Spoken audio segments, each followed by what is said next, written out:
अजितदादांना न्याय मिळावा, या दोघांना न्याय मिळावा अशासाठी ते तिथं प्रयत्न करतात। त्यांची आई तिथं आजारी आहे, त्यांचा तिथं डॉक्टरांकडनं चांगलं तिथं ट्रीटमेंट तिथं सुरू आहे, पण त्यांना कुठेतरी दबाव हा आणला जातोय। मग ये नहीं मिलेगा वो नहीं मिलेगा, आणि ह्याच्यात कुठेतरी वीके सिंगला असं वाटतंय आता CID कडे जात असताना AK-47 घेऊन जाणारा माणूस म्हणजे किती पोचलेला असेल तुम्ही त्या ठिकाणी बघा। मग तिथं अशा पद्धतीने या व्यक्तीला वाचवलं जात असेल तर मग इन्व्हेस्टिगेशन योग्य दिशेने जाईल असं आम्हाला दुर्दैवाने त्या ठिकाणी वाटत नाही। ज्या पद्धतीने विके सिंगची चौकशी होतीये, तुम्ही म्हणताय तो गण घेऊन जातोय, तो माध्यमांच्या समोर येत नाही, त्याची चित्रण येत नाहीये, हे बघता CID आणि विके सिंग यांची मिलीभगत आहे असं तुम्हाला वाटतं? नाही, CID मध्ये असणारे अधिकारी चांगले आहेत, ते काय खराब आहेत असं मी म्हणणार नाही, कारण का शेवटी ते महाराष्ट्र पोलीसची लोक आहेत, त्यांच्यावर आमचा विश्वास आहे। पण शेवटी कसं असतं की आता तशीच घटना जे मरीन ड्राईव्ह पोलीस स्टेशनवर FIR तर आमचा PI घेतच होता, टायपिंग करायला सुरुवात झाली होती, आमचा व्हिडिओ त्याच्यामध्ये स्टेटमेंट त्या ठिकाणी घेतलं जात होतं, आणि त्याच्यातच वरून एक मोठा अधिकारी तिथे आला आणि ते सगळं थांबवलं, कारण त्या अधिकाऱ्याला अजून कुणीतरी तिथं फोन केलं होतं, प्रेशर टाकलं होतं। मग अशा पद्धतीने CIDवर जर प्रेशर टाकलं गेलं तर मग इन्व्हेस्टिगेशन का तिथं नीट होणार नाही? माझं म्हणणं आहे की इन्व्हेस्टिगेशन तर दूर राहिलं, साधा आमचा FIR तिथं घेतला जात नसेल, तिथं किरीट सोमय्या जर पोलीस स्टेशनला जाऊन दबाव आणून त्यांच्या काळामध्ये अशाच प्रकारच्या एका घटनेमध्ये घाटकोपरच्या एका ॲक्सिडेंटमध्ये विमानाच्या FIR करून घेत असेल, आणि आम्ही आमदार असताना सुद्धा तिथं जाऊन आणि दादांचे नातेवाईक असताना आणि कार्यकर्ता आणि महाराष्ट्र नागरिक असताना दादांचा FIR घेतला जात नाही, हे म्हणजे खरंच दुर्दैवी गोष्ट आहे। प्रफुल्ल पटेलांचा मुद्दा उपस्थित करतो, प्रफुल्ल पटेल तिथं उपस्थित होते हे पार्थ पवार यांना माहिती आहे, कारण त्या पक्षाचे राष्ट्रीय अध्यक्ष आहेत, वहिनींना माहिती आहे का? कारण जर त्यांना एवढं सगळं माहिती असताना इतके दिवस प्रफुल्ल पटेलांनी का सांगितलं नाही?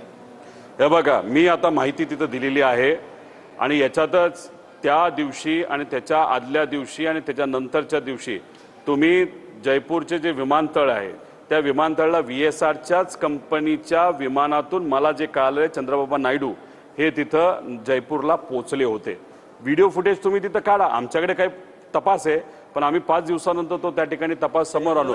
म्हणजे याच्यामध्ये राम मोहन नायडू जे एव्हिएशन मंत्री आहेत ते सुद्धा जयपूरला रोहित सिंगच्या लग्नात होते, चंद्रबाबा नायडू सुद्धा तिथं होते, आणि प्रफुल्ल पटेल सुद्धा तिथं होते। मग माझं असं मत आहे की अजितदादांबरोबर एवढे वर्ष जर प्रफुल्ल पटेलांनी त्या ठिकाणी काम केलं असेल आणि त्यांना माहिती होतं की रोहित सिंग बरोबर कोण तिथं एकत्रित आहे, नाही तर रोहित सिंगचे संबंध कोणाकोणाबरोबर आहे, विके सिंगचे संबंध कोणाकोणाबरोबर आहे, मग तुम्ही लॉयल दादांबरोबर विचाराबरोबर न राहिला तुम्ही फक्त व्यक्तिगत स्वार्थी निर्णय त्या ठिकाणी घेतला, नाही तर स्वार्थ फक्त तुम्ही जपला असं आपल्याला म्हणावं लागेल। त्यामुळे तुम्हाला एवढ्या गोष्टी माहीत असून सुद्धा जर तुम्ही पुढे येत नसाल, तिथं प्रेस कॉन्फरन्स घेत नसाल, तर मग ह्याला काय म्हणणार? आता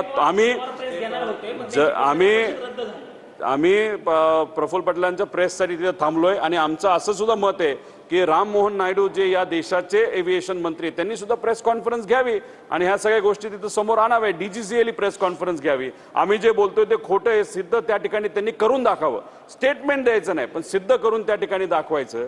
आता आम्हाला आज कुठेतरी वाटत होतं जय पवार सुद्धा त्यांचा म्हणजे त्यांच्याकडे सुद्धा काही माहिती असेल आणि ती लोकांसमोर ते आणतील, पण आज काही कारणांमुळे ती प्रेस कुठेतरी पुढे गेली असं आम्हाला कळालंय। पण तिथं सत्तेचा वापर करून त्यांच्याकडे बरीच काही माहिती ही नक्कीच येऊ शकते, आणि मग सगळ्यांचाच प्रयत्न आहे की अजितदादांना न्याय मिळाला पाहिजे। लग्नाच्या निमित्ताने जी पार्टीबद्दल तुम्ही सांगताय त्याने तुम्ही मोठा पंडोरा बॉक्स उघडताय असं समजून येते। ड्रग्स पार्टी, रेव पार्टी ह्याचं पण इन्व्हॉल्वमेंट कुठे होतं का? नाही, लग्न होतं, विके सिंगची स्टाईल थोडीशी भपकेबाजीची आहे, त्या लग्नामध्ये आहुजा का काय त्याचं नाव कदाचित मी चुकीचं घेत असेल, पुण्यात आणि मुंबईमध्ये VSRचे विमान आली, काल परवा तो आला होता काही शो करण्यासाठी, त्याचं गाणं तिथं चालू होतं, आपले जे हनी सिंग का कोणतरी गायक आहे तो इकडे तिकडं लोकांना भेटत होता, आणि त्या लोकांमध्ये हे VIP लोक होती ज्याची काही नावं मी घेतलीत, काही नावं अजून मागे ठेवलेली आहेत।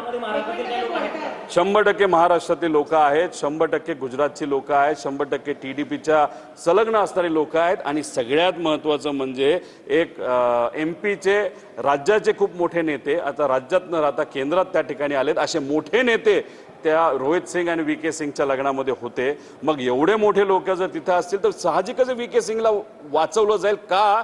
त्याचं मुख्य कारण आहे की VK सिंगवर प्रेम असेल म्हणून नाही, पण VK सिंग उद्या जाऊन ह्या सगळ्यांची नावं त्या ठिकाणी घेऊ शकतो आणि नावं घेतल्यानंतरच अजितदादांच्या ऍक्सिडेंटच्या मागे कोण आहे हे कुठेतरी त्या ठिकाणी सिद्ध होऊ शकतं आणि या भीतीपोटी VK सिंगला वाचवलं जातं. शिवराज सिंग चौहान यांच्याकडे कुठला इशारा आहे का?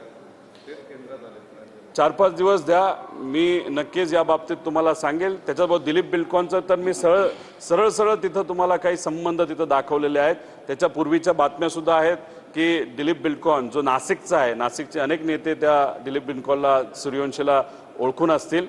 MP मध्ये सगळ्यात मोठं त्याचं काम आहे आणि त्याचे आणि कोणाचे संबंध हे लोकांना तिथं माहिती आहे. त्यामुळे असे सगळे लोक त्या रोहित सिंगच्या लग्नात, बघा लग्नात जाणं विणं लोक म्हणतील काय रिलेशन, पण विषय एवढाच आहे की एवढे मोठे लोक एका छोट्याशा व्यावसायिकाच्या लग्नाला तिथं जात असतील तर याच्यावरूनच समजून घ्या की तो छोटा व्यावसायिक नाही, तो पोचलेला व्यावसायिक आहे आणि तो पोचलेला असल्यामुळेच आज त्याला वाचवलं जाते आणि त्याला वाचवलं जाते म्हणूनच दादांना दुर्दैवाने त्या ठिकाणी न्याय मिळत.